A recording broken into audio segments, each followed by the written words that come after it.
If you're visiting Vienna for the first time, be sure to watch this video because in it I'm going to be sharing all the most important must-knows and tips that you need to know before your very first trip.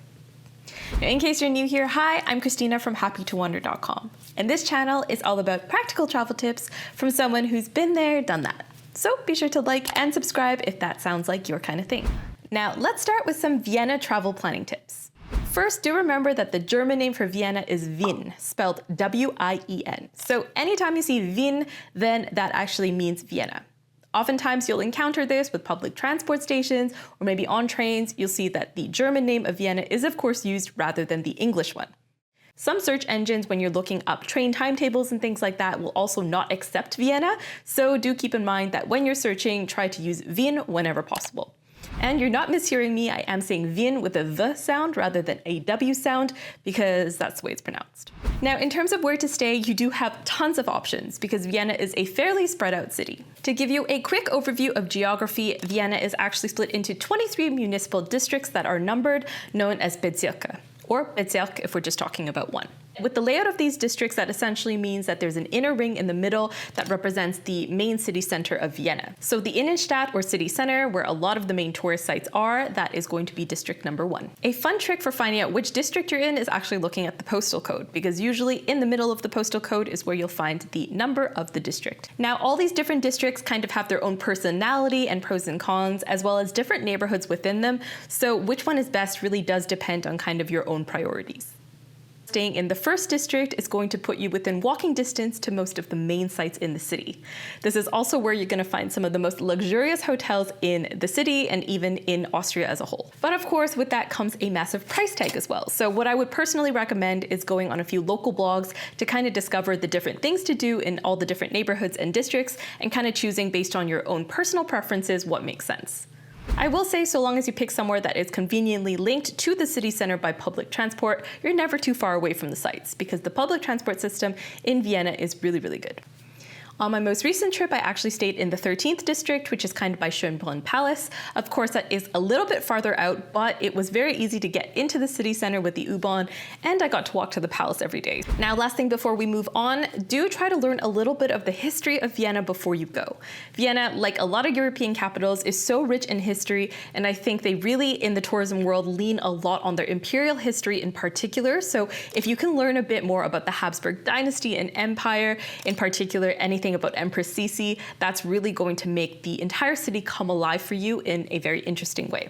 If you're looking for a recommendation, there have been tons of movies and TV shows made about Empress Elizabeth, or Sisi as we call her, over the years. I can definitely recommend The Kaiserin on Netflix, even though it's not the most historically accurate. It's really, really good. It's called The Empress in English, and yeah, if you watch that, that'll really help contextualize a lot of the more historic sites that you're going to be seeing throughout your trip. And I know that is a super nerdy tip, but it's always a good idea to learn about the history of a place before you go. So if you agree with me on that, be sure to leave a comment with the word history so I know we're on the same page. Now let's talk about transport and getting around Vienna. First, in terms of arriving in the city, there's a few ways to get to the city center from the airport. The most convenient public transport option is the CAT train, which is also known as the Airport Express train. This costs $14.90 one way and $24.90 round trip, which in my opinion is quite expensive. But it does get you from the airport to the Vienna City Center train station, or the Wien Mitte station, in 16 minutes. A much more affordable alternative is taking the S7 train. This is a bit slower because it takes 25 minutes and it does make a few extra stops, but it's also much more affordable at only €4.50 one way. Another option, of course, is just getting a taxi from the airport. This is super easy to do through the Taxi 4100 counter, which you can find as soon as you exit the airport. They also have an app and they charge a fixed rate of €42 per car up to 4 people, taking you from the airport to the center of the city. Cost-wise, this would probably make sense for a larger group or if you're traveling with a lot of luggage. Though do be mindful of the fact that with traffic, this might actually not be quicker than taking the train. Now, in terms of planning your journeys, I do find that Google Maps is pretty accurate in Vienna, although there is a special Wien mobile app that you can download that will give you access to timetables through the official transport provider of the city. To do this research on the go though, I do highly recommend you have mobile data access throughout your trip. So on that note, this week's video is brought to you by Airlo, my go-to eSIM provider that offers options for 200 plus countries and regions around the world, including, of course, Europe. On my recent trip to Vienna, I was constantly using mobile data to research things on the fly like restaurant reviews, transport routes, timetables, etc. And if you are still paying for roaming, I have to say there are much better options out there, namely eSIMs. In case you haven't heard of them before, eSIM stands for embedded SIM, which means it's pre-installed on your device and works 100% digitally to connect you with local telecom networks without needing to switch your SIM cards in and out like with the physical ones. Best of all, this also means you have data access as soon as you arrive because you can set everything up before you depart, rather than bearing the stress of trying to find a physical SIM upon arrival. All you need to do is download the Airlo app, purchase your eSIM of choice, then set it up before your trip for data access as soon as you land. So if you're ready to try Airlo out, you can scan this QR code here to download the app, and be sure to use the code HAPPY3 to save on your first purchase. You can also check out my full Airlo guide for step-by-step instructions on how to set it all up. So thanks again to Airlo for sponsoring this week's video. Now let's talk about public transport tickets. Luckily, Vienna's trams, buses, U-Bahn, and S-Bahn all use the same ticket system, which means that you can use all these different modes of transport to complete your journey. Even regional trains, so long as you're within the parameters of the zone that you paid for. Luckily, Vienna's travel zones are very easy to understand, with pretty much the entire city considered one zone known as the core zone. Most visitors will probably not travel outside of the core zone apart from going to the airport, so usually getting a ticket for this zone is going to cover you for all the journeys you're going to be making throughout your trip. Now, in terms of how the system works, Vienna's public transport functions primarily based on an honor/trust system, meaning there aren't fare gates that you need to scan your ticket at. Rather, you just buy the ticket, validate it correctly, and if someone asks to see it, like an inspector on the train for instance, then you need to produce the ticket at that time. Take note though, this does not mean that public transport in Vienna is free. Some people might see, oh, there's no gates, I'm not going to pay. Well, unfortunately, the fines are very steep and they do check fairly often, so you do want to make sure you are still purchasing and validating the correct ticket, because an unvalidated ticket means you're still going to get fined. So always make sure you have your ticket on you and make sure you validate them at these machines. All that said, if you plan on being in town for a few days or a week or even more than that, then it usually is worthwhile to get a transport pass of some kind, because then you get unlimited travel within that time period and you don't need to worry about validating it every single time. This usually works out to be the cheaper option as well if you plan to use public transport more than 3 times in 24 hours, which most of the time you're going to be doing. The options can be a bit confusing, so let me walk you through them. The cheapest pass you can get that includes just public transport can be purchased through Vienna Linien, which is the company that runs most of the public transport in Vienna. They offer passes for 24, 48, 72 hours, and also 1 week, as well as monthly passes if you're going to be there for a really long time. This is the option I personally went for because I was going to buy my own attractions pass separately. There are, however, 2 other options that also combine public transport with discounts on local attractions and restaurants as well.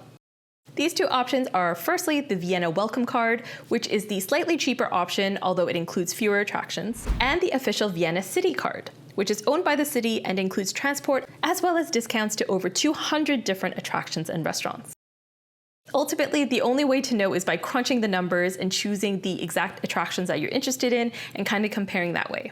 I do have a free spreadsheet that can help with that, so be sure to check out the link for that in the description.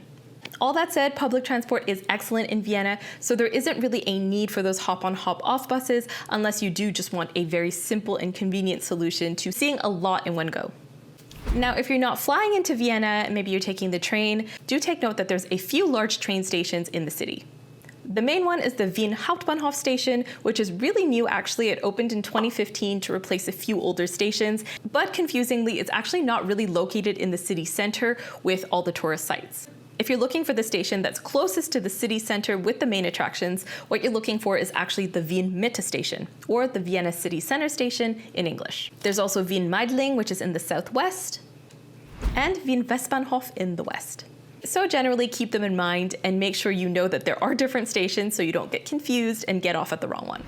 Next, let's talk attractions. Vienna is an incredible city with so many amazing sites that you honestly couldn't even cover them all in a lifetime, let alone 3 or 4 days, which is how much time most first-time visitors are working with. But unfortunately, many of these sites come with eye-watering price tags to match. That said, there are a few ways to do Vienna more affordably, which I'll talk about now. The first is, of course, prioritizing free attractions in the city. Not only is admiring the architecture and palaces from outside completely free in Vienna, there are a number of free attractions that you can take advantage of as well if you're traveling on a budget. Some free sites include the permanent collection of the Wien Museum by Karlsplatz, as well as their contemporary art space known as Wien Museum Musa, all the district museums in the city, some churches like Peterskirche and Minoritenkirche, City Hall tours, which they actually offer for free on Mondays, Wednesdays, and Fridays, as well as all their lovely parks and green spaces. There are also some days that certain museums will be free, typically the first Sunday of the month. So be sure to look into those. I should say though, if you're into art and you're into history, it really is worth paying that little bit extra to be able to appreciate these attractions from the inside, because in Vienna, you are truly spoiled for choice. Unfortunately though, when you do pay for the attractions one by one, the costs can add up really quickly. If you stick to a handful of must-sees and kind of prioritize based on budget, then this is usually fine. But if you plan to see as many sites as possible, then it can be worth looking into a sightseeing pass, like the Vienna Pass, where essentially you pay a set price and you get entry to all the attractions on a certain list for the time period that you pay for. The price of the Vienna Pass is still quite steep, but if you're going to see a lot of things, it can be worth it. For instance, in my case, I wanted to see as many attractions as possible in the name of research to tell you what's worth it. So I paid for a Vienna Pass and definitely got my money's worth. But again, crunch the numbers and my spreadsheet can help with that. Now, if you're trying to decide what attractions to see in Vienna, I know for sure you're overwhelmed because I was. There are so many different options and it's really tough to know where to start. So I'm going to present to you my personal, very biased list of places that I would prioritize if I were a first-time visitor. With the caveat that of course you should choose based on your own personal interests. But for a first-time visitor, the variety that I would go for is at least one palace, at least one art attraction, at least one historic attraction, and if you have time, a quickie, smaller attraction based on something that you're uniquely interested in. Right off the bat, if you're short on funds or you're short on time, I personally think the best value attraction in Vienna is the Albertina. Not only is this museum housed in a stunning Habsburg residential palace, it is also home to an incredible collection that has some of the most famous names in art history. Not only that though, there are staterooms included in your visit as well. So you get a bit of the art, you get a bit of the residential palace vibe, and the building itself is just so beautiful with a stunning terrace as well. So it's a great all-in-one stop if you want a bit of everything. If you have time to explore a few things though, in terms of palaces, the most famous ones are of course the Hofburg, which is the sprawling complex right in the middle of the city, Schönbrunn Palace, which is southwest of the center, and Belvedere, which is slightly southeast. Again, all of these are 100% worth visiting from the outside because they're just so grand and amazing, and the gardens and parks surrounding them are also very nice. I would say that the Hofburg is mainly known for its attractions that it houses, so the different museums like the Sisi Museum or the Spanish Riding School. If you want a more palacey experience like with staterooms, if you want to see how the royals used to live, probably the best choice would be Schönbrunn. And they have tons of interesting museums and sites there as well, with a sprawling grounds that honestly you could spend a whole day at. Belvedere is also really beautiful, but these days it's more of an art gallery complex more than it is a residential palace complex to admire. So again, kind of consider what your main priority is. Do note that all these palaces, no matter which one you choose, are going to be tremendously crowded. So I would recommend doing your palace first thing in the morning because as soon as the day trip crowds arrive, it is chaos. Or you could possibly risk it by going just before closing as well. Now onto art attractions. My personal pick would be the Kunsthistorisches Museum. Inside, you'll find the largest art museum in the country, filled with artworks that were once part of the Habsburgs' private collection, all housed in a jaw-dropping Renaissance Revival style building. This museum is honestly worth seeing just for the architecture alone, and there's also a really beautiful cafe right in the middle. But hey, Vienna is honestly a cultural powerhouse, so if you're not interested in historic paintings, maybe you're more into contemporary art, modern art, etc., there is probably going to be an option for you as well, so do look into all the different types of galleries if you are an art nerd. Now, history-wise, again, you're really spoiled for choice, but I do have two personal recommendations that I think are a bit more under the radar, depending on the type of history that you're interested in. So the first one is, if you're interested in the Habsburg history of Vienna, which I think is really important to kind of understand all the different palaces and things that you see, one very underrated and relatively new attraction is at the New Hofburg Palace, and it's known as the House of Habsburg audio tour. So it's basically a self-guided audio tour that takes you through different rooms to see historical artifacts, and it really walks you through the history of the Habsburg Empire, which I personally think is so interesting and really worth trying to understand because it just brings all those amazing buildings to life. And if you want a broader overview of modern Austrian history, then the House of Austrian History is actually super well done. It's also housed in the same complex, so you can do both. And in terms of niche interest, there are so many small museums in Vienna, it's ridiculous. I personally, as a travel blogger, obviously went to a museum dedicated to globes, but I also went to the Prunksaal, which is the State Hall of the National Austrian Library. And if you're into libraries, that is 100% a place to go. Vienna also has museums for every topic, from clocks to coffee to crime, so really take your pick. Another great perk of the Vienna Pass is it actually allows you to skip the line at a lot of top attractions. So if you see in these videos that there's nobody in my clips, that's probably why. Another thing I'll say in regards to attractions is that if you're going to any really popular ones, like the CC Museum, for instance, anything that is tied to an audio guide, a really easy way to make sure you have the space to yourself is to go for the very first time slot of the day, but then skipping the first bit of the audio guide. Because most of the time people are listening to the audio guides in full, they're kind of tied to the timing of the guide. So if you walk in, you skip the first room, then everyone's gonna be one audio guide chapter behind you, and you're gonna really be able to appreciate the rooms completely empty all to yourself, which I think is so worth it. And nothing's gonna stop you from going back to see the rooms that you missed. So that's a little trick for you. Another very popular thing to do in Vienna is a classical music concert.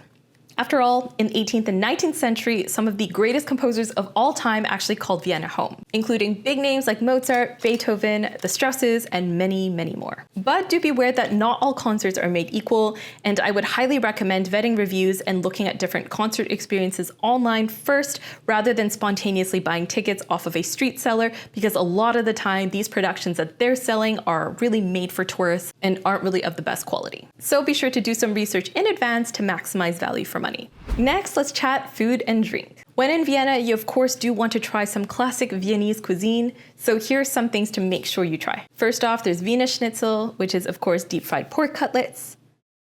Tafelspitz is another one, which is a boiled beef in broth. And sweet dishes like Kaiserschmarrn, which is a scrambled/shredded pancake. Apfelstrudel, which is an apple strudel, usually served warm in a vanilla sauce. Or Palatschinken, which is a thick crepe-like treat, usually filled with apricot jam. Besides just these dishes though, Vienna is very well known for its cake and coffee culture. The most famous one by far is the Sacher Torte, and honestly, I want to hire whoever was on the marketing team for this cake, because everyone who comes to Vienna seems to be obsessed with trying this cake, and in my personal experience, it's really not that good. Honestly, I find it really dry and boring, and there's many better options out there, in my opinion. So be sure to expand beyond just the most famous cakes you've heard of and go based on what you typically like. For me, I love fluffy cakes, so a few recommendations I have include the Wiener Nusstorte, which is like a walnut cake, and the Esterhazy Torte, which is like a vanilla and almond cake. Really, really good. Now, when it comes to coffee culture in Vienna, do know that they take their coffee so seriously, and they do kind of have their own language in regards to coffee culture as well. So before you just blindly order a latte or cappuccino, do consider ordering one of these more typical drinks instead. There's the Kleine Schwarze, which is basically a single espresso, or the Große Schwarze, which is a double espresso, the Kleine or Große Braune, which is a shot of espresso with some milk on the side. There's also the Melange, which is very close to a cappuccino, but a little bit less milky. The Einspänner, which is espresso with whipped cream. And the Cappuccino, which is a double espresso with whipped cream. Now, when it comes to choosing restaurants, do be so careful, because a lot of the time, the restaurants that are close to touristy areas, like in most places, these will be charging an inflated price and will be geared towards tourists. So a lot of the time, the quality won't quite be there. Some red flags to look out for include any places that have all their menus in English and a bunch of other languages, as well as any places that have giant pictures. So if you can, do try to walk a few blocks away from the main tourist strips, and usually you'll be able to find better quality food. And of course, always be reading reviews. Another thing is, I would really be wary of places that have been super hyped up on social media. Not because they're not good necessarily, but because they will be super, super busy, and you'll spend a lot of time waiting in line. Off the top of my head, some examples would be Figlmühle, which is famous for its schnitzel, and Demmel, which has become very known for their Kaiserschmarrn, as well as the Café Sacher, of course. Again, I'm not saying these places aren't good, but the prices will definitely be inflated and you'll spend a lot of time waiting in line. So whenever possible, do try to make a booking in advance, and do keep your expectations somewhat lower in the sense that the price tag will be high, the service will probably be poor, and you will be surrounded by your fellow tourists. Of course, these famous places are famous for a reason, usually because they're aesthetically very beautiful, so just weigh those pros and cons. All that said, dining out in Vienna can be very expensive, so here are some tips for saving money. First is to take advantage of the street food scene. Wurstelstände, for instance, are super popular, and these are basically sausage stalls that you'll find all over the city. And these are great places for getting a quick bite to go. One of the most typical must-tries from these stalls is the Käsekleine, which is a cheese-filled sausage, and oftentimes it's served in a baguette with a ton of mustard. And it sounds really simple, but it is absolutely delicious, and one of the most popular places to get one is right by the Albertina, which I mentioned earlier. And fun fact, if you grab a Käsekleine or a sausage, whatever you get from the stall, you can actually bring it up to the Albertina terrace and enjoy your hot dog with some of the best views of Vienna. Another place that tourists often go to for street food is the Naschmarkt. And honestly, I haven't been there because based on what I've heard from many locals, it's pretty much a tourist trap these days. So do keep that in mind. It could be interesting to visit. I don't personally know, but if you've been, let me know your thoughts in the comments. Another fun experience to try, especially in the summer, is visiting something known as a Heuriger. These are a type of wine tavern that are super popular in Austria, where local wineries will serve their wines that they produce on site, usually with some simple foods like cheese and meat platters. These can end up being really affordable, and they're just generally a really nice experience. I visited a bunch of them when I was in South Styria, and I know that Vienna actually has quite a few in the 19th district and kind of in the outskirts of the city, and they are accessible by public transport. So definitely look into that if you're into wine and you're looking for something a little bit off the tourist path. If you're up for an adventure, I have heard the 19th also has different wine trails that you can hike that takes you between different wineries. So definitely something to put on the list. And of course, don't force yourself to eat Austrian cuisine the entire time. Vienna is a very multicultural city, so there's a lot of different options if you're looking to diversify a little bit. And often these options could be more affordable as well than the touristy Austrian restaurants. All right, finally, let's tackle some miscellaneous tips for once you arrive in Vienna. First up, definitely wake up early or stay out late to appreciate Vienna without the crowds. I will say Vienna is a massively popular destination among the tour bus crowd and the river cruise crowd. So a lot of the time in the afternoon, the city's main sites are absolutely packed, and it's really tough to appreciate all these beautiful palaces when there's like hordes of crowds kind of all gathered in the same sites. I know that you're also a tourist and tourist crowds are inevitable, but if you just plan smartly and go out early in the morning and later in the evening, most of the time you're going to dodge the majority of these crowds, which can do wonders for making you appreciate the magic of Vienna. Next, do make sure you have some cash with you, especially coins. There were quite a few instances when I needed coins when I was in Vienna, to use public toilets, for instance, to use the lockers at the train station. So do make sure you have some cash on you, because while many more modern businesses do accept card these days, there are still some instances when you'll need cash, especially coins. That said, if you need a coin for a museum locker, which is a very common instance, a lot of the time in a pinch, you can actually ask the front desk at the museum for a little plastic coin that they'll give you for those who don't carry coins with them. So that's worth considering, but that's not going to help you if you actually need to pay for something, so do consider having a few coins on hand at all times. Speaking of the train station, this is quite niche and random, but if you find yourself needing to store your bags anywhere, the lockers at train stations in Vienna were outrageously cheap. I'm talking only $2.50 for a 24-hour duration in a medium-sized locker, which actually can hold 2 carry-on suitcases. So if you're looking for a very, very cheap way to store your bags, that's a great option. Now, in terms of etiquette, do be aware that the norm in Vienna is to keep your voice down, so don't speak too loudly on public transport or in public spaces. They tend to not like that very much. And of course, in many of the touristy areas and attractions, people working there will speak English, so you can get by fine with English in most instances, but I do think it's always polite to learn a few words in the local language, which is, of course, German. So to say hello, it's very simple, it's hallo, or you can say grüß Gott. And to say thank you, it's danke. Or danke schön if you want to be fancy. Another random thing, do be so careful with bike lanes. I found in Vienna the distinction between sidewalk and bike lanes is not very clear, so very often you will see tourists accidentally walking in the bike lanes and really pissing off a lot of cyclists. So keep an eye out for signs and markings on the pavement. Another important tip throughout the day is to just make sure you pack light. So a lot of museums, if they see you with a big bag or a heavy coat, they will ask you to put your stuff in a locker. So if you don't want to risk keeping any valuables in a locker, make sure to bring just a small day bag. In regards to Sundays, do know that Sundays are a day of rest in Vienna, so do not count on doing any shopping on Sundays, even with supermarkets.